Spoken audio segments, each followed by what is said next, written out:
Technical achievers हैं, और specially मैं उन सभी साथियों का अगेन स्वागत करना चाहूंगी जो नए साथी हैं, जिनको बुलाया गया होगा इस जूम मीटिंग में कि आप आइए। छत्तीसगढ़ से एक मैम है और वो अभी सक्सेसफुल हो गए हैं, बहुत सारा बताए होंगे। और जैसे सुनीता मैम बता रही थी, तो शायद उन्होंने यूट्यूब पर मेरा वीडियो देखा है, तो वो पूरा मतलब शायद बहुत बार बार वो देखे हैं लग रहा है, तो वो पूरी मेरी बात बता रहे हैं। और इस क्रांतिवीर टीम का मैं अगेन स्वागत करती हूँ और बहुत बहुत धन्यवाद भी करती हूँ। और सर, मैं मुझे कितना टाइम मिला है यहाँ पर, एक बार टाइम बता देंगे तो मैं उस हिसाब से सुनीता मैम। 5 बजे तक मैम। 5 बजे तक? अच्छा अच्छा, हम्म। चलिए ठीक है। ठीक है मैम, थैंक यू। तो चलिए साथियों, मेरा प्यार भरा नमस्कार, जय आरसीएम। मैं रजन साहू छत्तीसगढ़ की रहने वाली हूँ। और आरसीएम की अगर बात करूं तो आरसीएम मेरे जीवन का एक महत्वपूर्ण हिस्सा है। मैं आरसीएम से हूं, ना कि मेरे से आरसीएम है। आरसीएम एक बेशकीमती तोहफा है। जिस प्रकार से मैम ने बताया कि मेरे स्ट्रगल के बारे में, तो पहले मैं एक हाउसवाइफ हुआ करती थी, और हाउसवाइफ हुआ करती थी, लेकिन मेरे छोटे छोटे आंखों में मैं थोड़ा सा सपने देखा करती थी। और सपने में ये था कि काश मुझे कोई काम मिले जिसमें मतलब मैं अपने पैर पे खड़े हो पाऊं।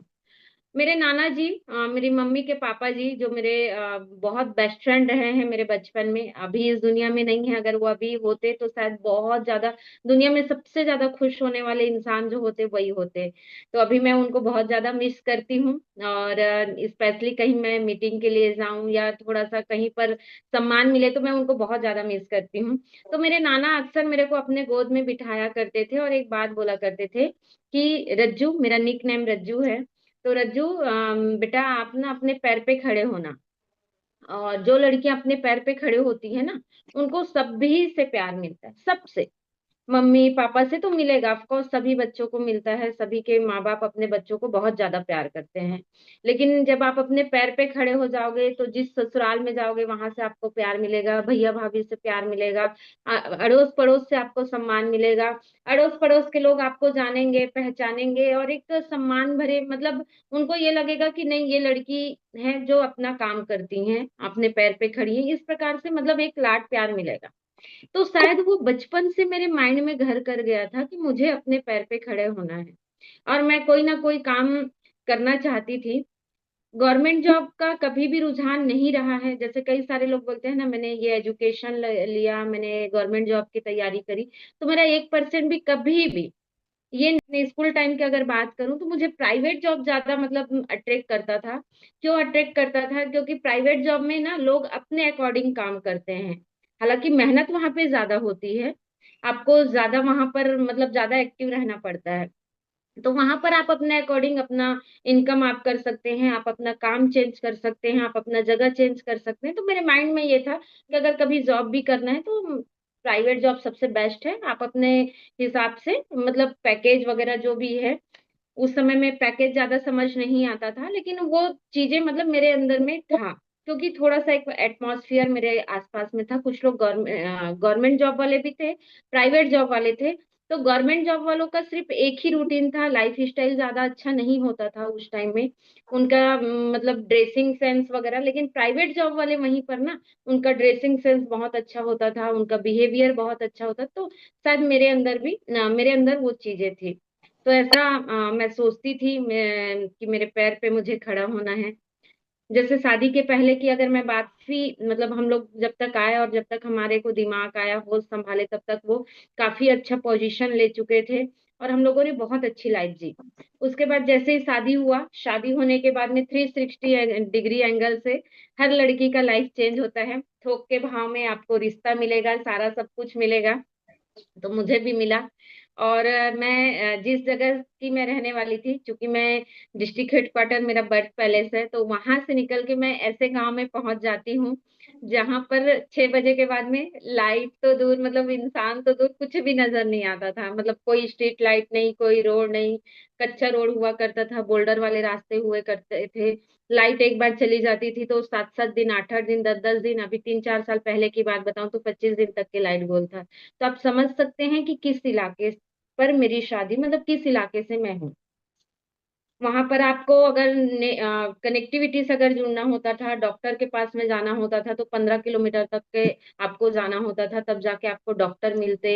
या आप नेटवर्क की अगर बात करें तो वो शायद 1.5-2 साल पहले ही हमारे यहाँ मोबाइल का नेटवर्क आया है। नहीं तो लगभग आधा किलोमीटर दूर हम लोगों को घर से बाहर निकल के जाके नेट को, यूं मोबाइल का नेटवर्क हम लोगों को ढूंढना पड़ता था। क्योंकि छत्तीसगढ़ में एक बस्तर बेल्ट है, बस्तर जोन है। वहां पर एक डिस्ट्रिक्ट है कोंडागांव। उस अंदर गांव में, मतलब एकदम जंगल बिहड़ इलाके में मेरा घर है, आज भी गांव में मेरा घर है। लेकिन हम वहां से निकले, और निकले तो कहीं ना कहीं एक पहले से प्लानिंग था कि कोई तो काम मिले। एक आंगनबाड़ी वाली दीदी है, घर से बाहर निकलती थी, सोनू मोनू चिंटू पिंकू करके साइकिल में दोनों साइड थैला लगा के वो करती थी, चिल्लाती थी। तो मेरे को एक बड़ा दुख होता था कि यार रजन, ये दीदी ना 8वीं पढ़ी लिखी हैं, और ये मतलब मेरे से कम पढ़ी लिखी हैं, आंगनबाड़ी कार्यकर्ता हैं, और अपने पैर पे खड़ी हैं। तुम तो थोड़ी पढ़ी लिखी हो, तुम इनसे थोड़ा सा नॉलेज भी रखती हो, तो तुम मतलब तुम तो इनसे भी गए गुजरी हो, मैं अपने आप को बोला करती थी जब भी वो दीदी को देखती थी।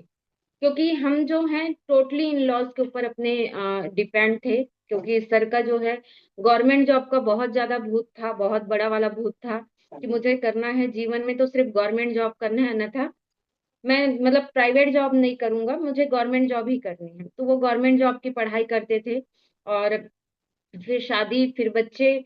लेकिन हमारे पास में काम ज्यादा नहीं था, ज्यादा मतलब मैं घर का काम करती थी, सर के पास कुछ भी काम नहीं था। बस इन लॉज के ऊपर डिपेंड थे, जो चाहिए होता था उनको बोलना पड़ता था।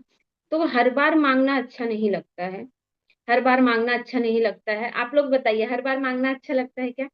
मुझे पता है हर बार मांगना ना, अपनी मम्मी से भी बार बार, मम्मी ये पैसे दे दो, ये दे दो, ये कर दो, वो कर, थोड़ा सा लगता है। बच्चे रहते जब तक तो सही लगता है, लेकिन जब हम हमारे पास में जब हम माँ बन जाती हैं तो हर टाइम पैसा मांगना अच्छा नहीं लगता। तो ये दिल में दर्द होता था यार, कोई काम तो मिले, कोई चीज मतलब ऐसा तो मिले। तो उस दौरान मेरे स्पॉन्सर सीताराम साहू सर, अब आरसीएम मेरे से टकराया, बस जीवन जी रहे थे, जीवन को काट रहे थे, आरसीएम टकराया। मेरे sponsor proposer Sitaram Sahu sir, मेरे great upline mister PR Sahu sir को लेके आते हैं। और साहू सर आते हैं तो हम दोनों को आरसीएम का प्लान दिखाया जाता है। साहब को कुछ समझ नहीं आता, क्योंकि मैं बिजनेसमैन की बेटी हूँ, तो मेरे को समझ आता है कि आरसीएम में जाने को कुछ नहीं है, आने को बहुत कुछ है। तो मैंने आरसम को ज्वाइन करना चाहा, चूंकि पैसे नहीं थे। हमारे यहाँ तीज का कार्यक्रम होता है, जो गणेश चतुर्थी के एक दिन पहले होता है। छत्तीसगढ़ में बहुत बड़ा त्योहार है बेटियों का, जिसमें बूढ़ी से बूढ़ी अम्मा भी अपने मायके जाती हैं, और वहां पर बेटियों को 16 श्रृंगार दिया जाता है। उस पैसे को मैंने माँ से बोला, माँ मुझे ना इस बार कपड़े वपड़े मत देना, पैसे देना। और उस पैसे से मैंने आश्रम की ज्वाइनिंग करी, और ज्वाइनिंग करके फिर मैं प्रोडक्ट जो है, क्योंकि घर से थोड़ा सा विरोध होता था, मना किया जाता था, तो वो चीजें थोड़ा सा लगता था कि नहीं। सर आते थे, सामान दे के जाते थे, 8-10 महीना ऐसा बीता तो मेरे को 1,024 रुपए का इनकम आया, और मैं काम ढूंढ रही थी, मुझे ज्यादा का काम मैं नहीं ढूंढ रही थी। मुझे 5,000 का काम अगर मिल जाए तो मैं घर परिवार और बच्चों को छोड़ू नहीं। मुझे अपने घर से स्टार्ट करना था कोई भी काम, मतलब कोई भी जॉब हो या कुछ भी हो। उस समय में मैं सरेंडर हो चुकी थी कि मुझे गवर्नमेंट प्राइवेट उसमें कोई वो नहीं था। जब मैं नीडी थी, जब इंसान के पास में मजबूरी होती है ना, तो वो हर कार्य करने के लिए तैयार हो जाता है।